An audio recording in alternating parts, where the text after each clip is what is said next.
Hello friends, welcome to Pebbles.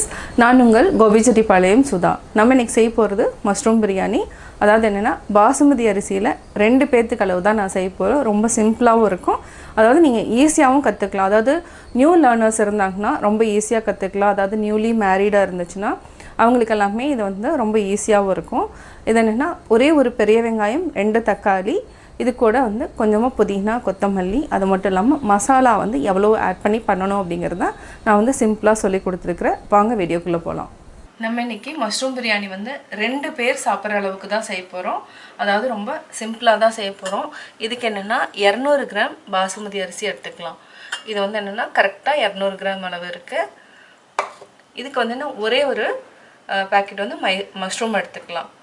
இதுக்கு ஒரு பெரிய வெங்காயம், அதாவது நல்லா பெருசாக இருக்கிறது எடுத்துக்கலாம். அப்படி இல்லைன்னா சின்னதாக இருந்துச்சுன்னா வெங்காயம் வந்து நீங்கள் 2 வெங்காயம் எடுத்துக்கோங்க. இதுக்கு 2 தக்காளி அல்லது ஒரு தக்காளி, சின்னதாக இருந்தால் 2 எடுத்துக்கோங்க, பெருசாக இருந்தால் 1 எடுத்துக்கோங்க போதும். இப்போ என்னென்ன மசாலா ஆட் பண்ணி செய்ய போகிறோங்கிறத பார்த்துடலாம். 200 கிராம் அரிசிக்கு நம்ம இந்த அளவு குக்கர் எடுத்தாலே போதும். அதாவது இது 3 லிட்டர் குக்கர் தான் எடுத்துருக்குறோம். இதுக்கு வந்து என்னென்னா 2 டேபிள் ஸ்பூன் நம்ம வந்து ரீஃபைண்ட் ஆயில் ஆட் பண்ணிக்கலாம். இது கூட 1 டேபிள் ஸ்பூன் அளவுக்கு நெய் விட்டுக்கலாம். எண்ணெய் நல்லா உருகட்டும்.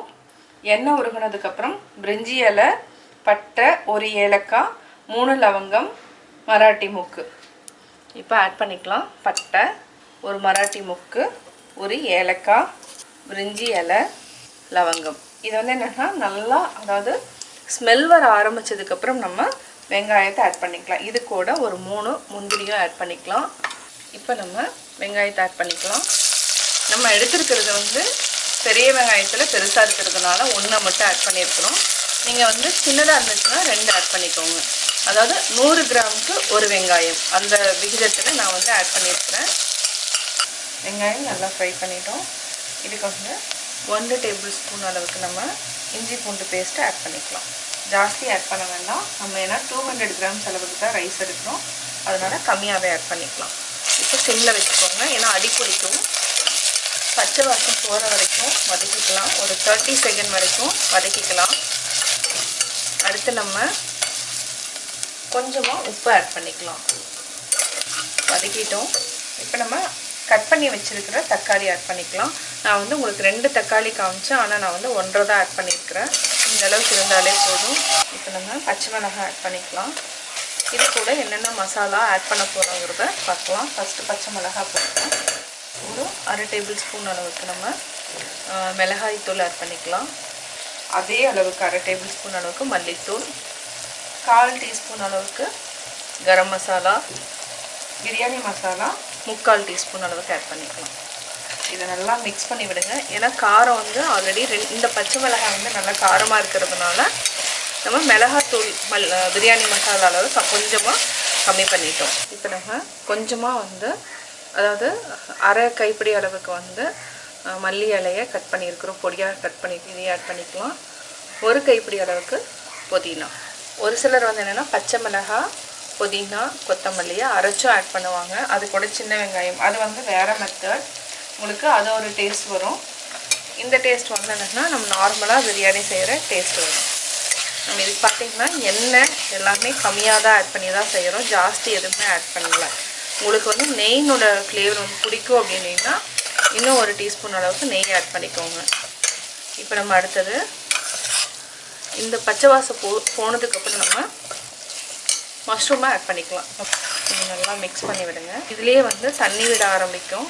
இப்போ 1 நிமிஷம் வரைக்கும் நம்ம உப்பு சேர்க்க வேண்டாம். உப்பு சேர்த்திங்கன்னா நிறையா தண்ணி விட ஆரம்பிச்சிடும். அதனால் கொஞ்சம் தண்ணி விட ஆரம்பித்ததுக்கப்புறம் நம்ம உப்பு ஆட் பண்ணிக்கலாம். 2 டேபிள் ஸ்பூன் அளவுக்கு அதாவது தயிர் விட்டுக்கலாம். நல்லா மிக்ஸ் பண்ணி விடுங்க. இப்போ வந்து தேவையான அளவு உப்பு ஆட் பண்ணிக்கலாம்.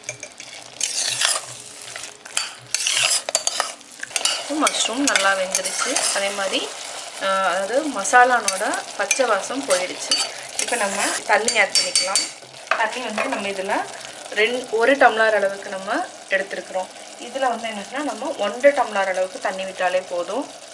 ஏன்னா பாசுமதி அரிசிக்கு கம்மியாக இருந்தாலே போதும். 1 1/2 இவ்வளோ தான் நம்ம ஆட் பண்ணணும். இப்போது ஹை ஃப்ளேமில் வச்சுக்கோங்க. நம்ம இதுக்கு கலரோ எந்த இதுவுமே அடிஷ்னலாக ஆட் பண்ணல. ரொம்ப சிம்பிளாக தான் நம்ம செஞ்சுருக்கோம். உப்பு இருக்கான்னு செக் பண்ணிக்கலாம். இப்போ நம்ம உப்பு ஆட் பண்ணிக்கலாம். நல்லா கொதிக்கட்டும். அதுக்கப்புறம் நம்ம அரிசியை போட்டுக்கலாம். நல்லா கொதிச்சிருச்சு. இப்போ நம்ம அரிசியை ஆட் பண்ணிக்கலாம். இப்போ நம்ம சிம்மில் வச்சுக்கலாம். நம்ம இப்போது அரிசியில் இருக்கிற தண்ணியை வந்து வடிச்சுக்கலாம். இல்லைன்னா தண்ணியினோட அளவு மாறிடுச்சுன்னா கொஞ்சம் கொல கொலன்னு தான் வரும். நல்லா மிக்ஸ் பண்ணி விடுங்க. நல்லா மிக்ஸ் பண்ணிட்டோம். இப்போ சிம்மில் வச்சுட்டு நம்ம மூடி வச்சுக்கலாம். இந்த குக்கரில் வைக்கிறப்ப மட்டும், அதாவது எவர் சில்வர் குக்கரில் வைக்கிறப்ப மட்டும் கொஞ்சம் பார்த்து தான் வைக்கணும். அதாவது ஆவி வந்ததுக்கப்புறம் நம்ம வெயிட் போடணும். வெயிட் போட்டதுக்கப்புறம் கரெக்டாக ஒரு 5 மினிட்ஸ் இருந்தாலே போதும். ஆஃப் பண்ணிடலாம். இதில் ஆவி வரட்டும். இப்போ ஆவி வந்துடுச்சு. இப்போ நம்ம வெயிட் போட்டுக்கலாம். வெயிட் போட்டுட்டோம். ஒரு 5 மினிட்ஸ் இருந்தாலே போதும். அப்புறம் ஆஃப் பண்ணிக்கலாம். இப்போ பிரியாணி ரெடி ஆகிடுச்சான்னு பார்க்கலாம். இப்போது பிரியாணி ரெடி ஆகிடுச்சு. இது 2 பேத்துக்கு அளவாக நம்ம கரெக்டாக செஞ்சிட்டோம். அதாவது நம்ம கரெக்டாக தண்ணி ஊற்றுனதுனால அடி பிடிக்கல. உங்களுக்கு நல்லா உதிரியாக வரணுன்னா இன்னுமே கொஞ்சம் இந்த மாதிரி நல்லா உடச்சி விட்டுட்டு ஓப்பனில் வச்சுருங்க ஒரு 5 மினிட்ஸ். அதுக்கப்புறம் நம்ம க்ளோஸ் பண்ணிக்கலாம். இப்போ நம்ம ஹாட் பாக்ஸுக்கு மாற்றிடலாம்.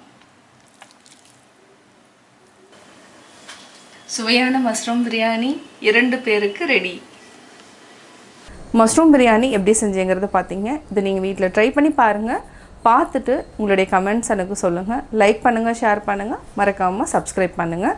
அது மட்டும் இல்லாமல் இதை வந்து என்ன 1 கிலோ, அதாவது ஒரு 5 பேர் அளவுக்கு நான் செஞ்சுருக்கிறேன். அந்த வீடியோவையும் நான் டிஸ்கிரிப்ஷன் பாக்ஸில் கொடுத்துட்றேன். நீங்கள் பார்த்து ஈஸியாக கற்றுக்கலாம். என்னோடய குக்கிங் வீடியோ முடிஞ்சதுக்கப்புறம் பார்த்தீங்கன்னா ஒரு திருக்குறள் வந்து நீங்கள் பார்க்கலாம். உங்கள் குழந்தைகளுக்கு நீங்கள் சொல்லித்தரலாம். நோயெல்லாம் நோய் செய்தார் மேலவாம் நோய் செய்யார் நோயின்மை வேண்டுபவர். துன்பம் தருவன எல்லாம் துன்பம் செய்தவரின் மேல் சென்று சேர்வன. ஆதலால் துன்பமின்றி வாழ விரும்புவோர் பிறர்க்கு துன்பம் இழைக்க மாட்டார்கள்.